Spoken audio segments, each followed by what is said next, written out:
Muy buenas noches, profesora Carol.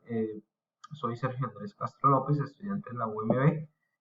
A continuación voy a proceder a la presentación de mi actividad número 3.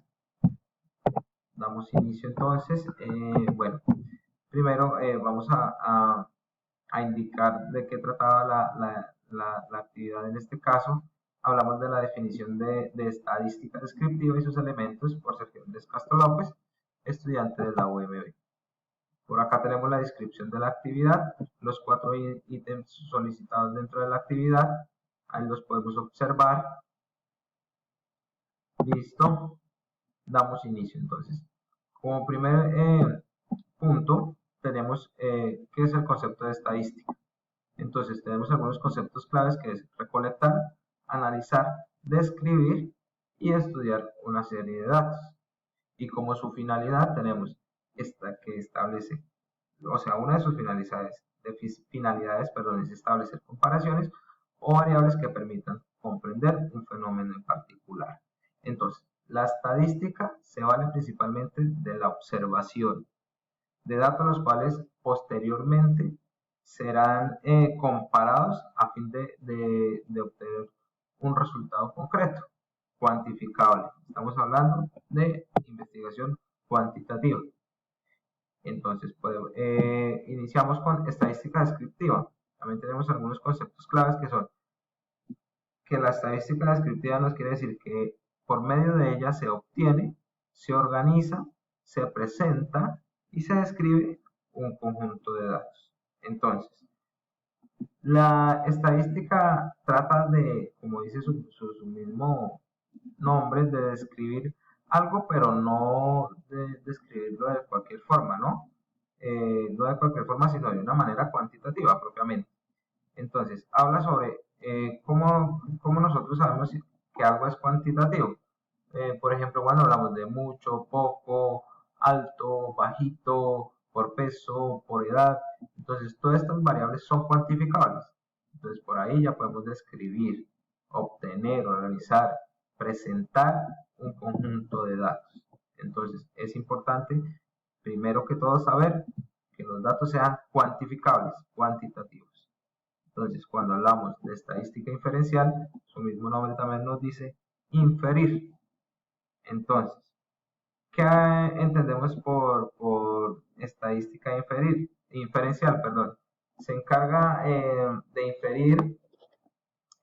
inferir propiedades. Estamos hablando de conclusiones y tendencias a partir de una muestra de un conjunto. Entonces, como nos habla la estadística descriptiva, describe un conjunto de datos. La estadística inferencial nos lleva a inferir por medio de una muestra del conjunto de datos. Entonces, ella comprende los métodos y procedimientos que se dan por medio de la inducción y procedemos a inferir. Entonces, su papel es interpretar y hacer proyecciones y comparaciones. Ese es el objetivo principal de la estadística inferencial. Procedemos a estas otras herramientas de medición. La primera que tenemos es la media. Entonces, la media lo que hace es representar el reparto equitativo, el equilibrio, la equidad. Es decir, un promedio de, por ejemplo, aquí tenemos un ejemplo. Lo vamos a explicar por medio de asignaturas. Entonces, tenemos aquí en este parte superior tenemos la fórmula de la media que se aplica. Entonces, las X somos los productos que queremos mediar, equilibrar, y abajo la N es el total del conjunto que nosotros queremos hacer la operación. Entonces, tenemos el ejemplo, asignaturas y notas. Queremos saber cuánto es el promedio de estas asignaturas. Entonces, el procedimiento, tenemos matemáticas, educación física, biología y economía. ¿Qué hacemos? En la parte superior las especificamos. Nota de matemáticas, más nota de educación física, más nota de biología, más nota de economía, sobre el total. Estamos hablando de 4 materias, entonces el valor, la base serían 4. Entonces, así quedaría la fórmula de la media. Entonces, tenemos la nota 7, 8, 5 y 10, igual lo ponemos acá. Matemáticas 7, educación física 8, biología 5. economía 10 sobre su total, que son 4 asignaturas, nos da un total de 7.5 de total de las. Entonces podemos decir que el promedio entre estas asignaturas es de 7.5. ¿Listo? Entonces, la moda es un poco más sencilla. La moda nos habla que ¿de dónde se saca la moda?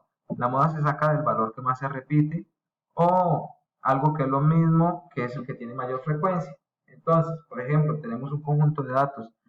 Supongamos que son edades. Acá tenemos un ejemplo pequeñito.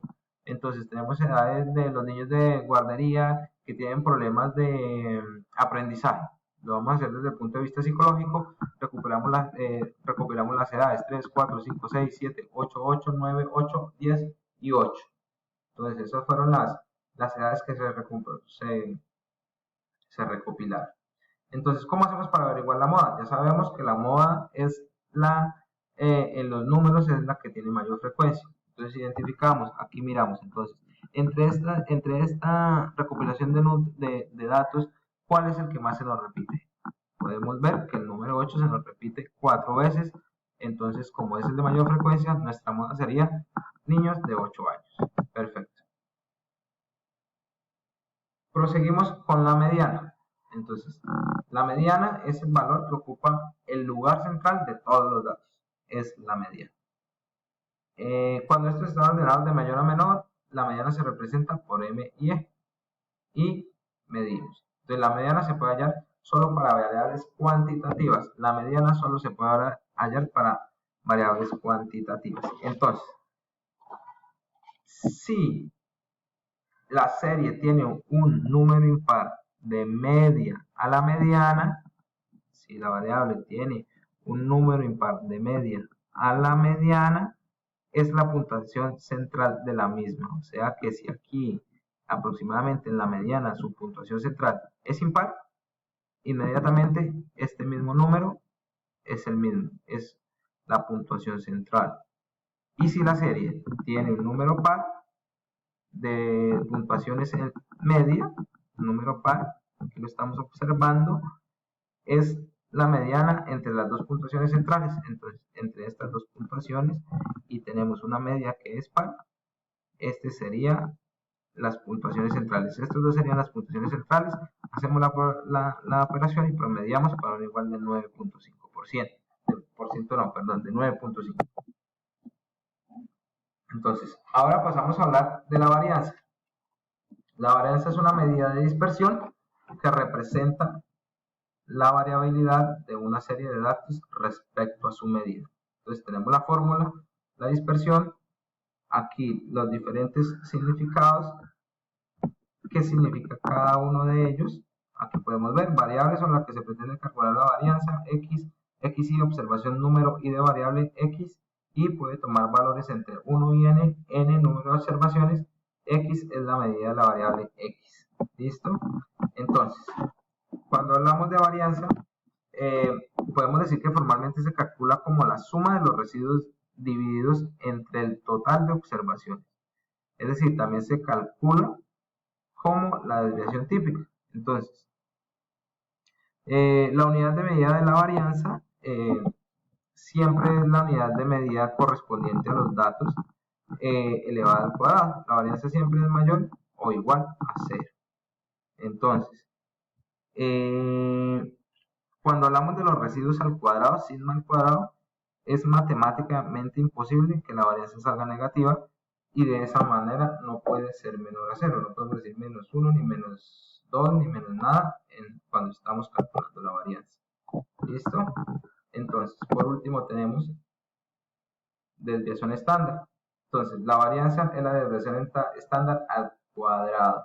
Esta varianza muestral denota cómo varía la población denotada por sigma al cuadrado. Entonces, esta ya es sigma al cuadrado. Entonces, podemos explicar que la desviación estándar es la medida de dispersión común. Tenemos una medida de dispersión, se representa por medio de una campana de Gauss. Esto se llama una campana de Gauss, que es donde nosotros tendemos todos los datos, ¿no? Tratamos de dispersar todos los datos de manera equitativa. Entonces, mientras mayor sea la desviación estándar, mayor será la dispersión de los datos. Entonces, esto tiende a ampliarse o achicarse dependiendo de la dispersión de los datos. Entonces, Sigma se usa para representar la desviación estándar de una población, mientras se utiliza para representar la desviación estándar de una muestra. Entonces tenemos una muestra, la dividimos y la representamos por medio de dispersión. Listo. Entonces, por último, queremos saber en qué radica la complejidad de la investigación cuantitativa cuando se trata de manejar herramientas estadísticas. Entonces, la complejidad de la investigación cuantitativa es notable cuando se trata de uso de herramientas, dado que el mismo comportamiento humano y sus experiencias son complejos. Entonces, asimismo, resulta difícil identificar, definir y controlar todas estas variables. En este cuadrito podemos encontrar algunas de las herramientas que se usan en la investigación cuantitativa, que es el muestreo probabilístico. Entonces, lo que acabamos de ver, la desviación estándar, media, mediana, moda, todas estas variables, si no se es preciso en la recolección de estos datos, primeramente, por acá tenemos recolección de datos, y si no sabemos representar esto por medio de fórmulas, pues esto hace compleja la investigación. Y en el momento en que tú falles en el muestreo probabilístico, en las fórmulas, en las gráficas, ya tu trabajo no va a cobrar sentido, porque es supremamente fundamental que tú representes los datos gráficamente, ya sea de la manera que tú los presentes, que sean precisos. En el momento de que te falle el muestreo probabilístico, tu proyecto ya no va a tener como sentido, por tenerlo así. Entrevistas, la recopilación de datos también es un poco compleja, ya que en el momento de que uno va a entrevistar a las personas, de pronto pueden variar mucho sus respuestas, entonces a la hora de, o no pueden ser de pronto sinceros, no se toman en serio las entrevistas, entonces uno en el momento de recopilar la información e ingresarla, digitalizarla, digamos en Excel, SPSS, que también lo he usado, de pronto entonces se pueden encontrar con varios inconvenientes. Encuestas, cuestionarios de igual manera. Si uno no hace un ejercicio juicioso de revisión, de completación para completar los datos, también puede ser un poco compleja la investigación, porque no puede ser muy acertada. Observación, si no tenemos buena observación de los datos que captamos, a quién vamos a aplicar también los datos, qué población vamos a utilizar, cuál es nuestro plan de trabajo, es también muy indispensable tener en cuenta este aspecto. También la revisión de documentos, revisar que los documentos no tengan ningún inconveniente a la hora de presentar la información, que sea clara, que sea bien presentada gráficamente, como ya hemos dicho. Ya si vamos a utilizar algún programa Excel, necesitamos fórmulas, también presentarlas de la mejor manera posible para que el proyecto no tenga complicaciones pues, en el momento de la presentación. Entonces, cuando hablamos de pronto de la aplicación del proyecto en el ámbito psicológico, como es mi caso, hay que estar muy pendiente, digamos en este caso pues estamos hablando de niños que han sido afectados por la violencia. Hay que generar empatía a la hora de aplicar todas estas herramientas para las personas que queremos entrevistar y para nosotros mismos para la presentación de los proyectos. Eso sería como principalmente lo que debemos tener en cuenta en el manejo de las herramientas, ¿no? Más que todo yo creo que son las herramientas estadísticas, ¿no? Las fórmulas, gráficas, manejo de Excel, tablas dinámicas, histogramas, saber cuándo necesitamos utilizar un histograma para la información, cuándo debemos hacer el gráfico de torta, entre otros aspectos. Perfecto, entonces acá a continuación, relacionado a la bibliografía utilizada, me apoyé de la mayoría de los materiales de la base de datos de la universidad y de momento esa sería toda mi presentación. Traté de ser lo más corto y claro posible, entonces quedo atento a cualquier comentario, cualquier recomendación. Profesora Caro, muchísimas gracias y que tenga una excelente jornada, un excelente día. Muchísimas gracias.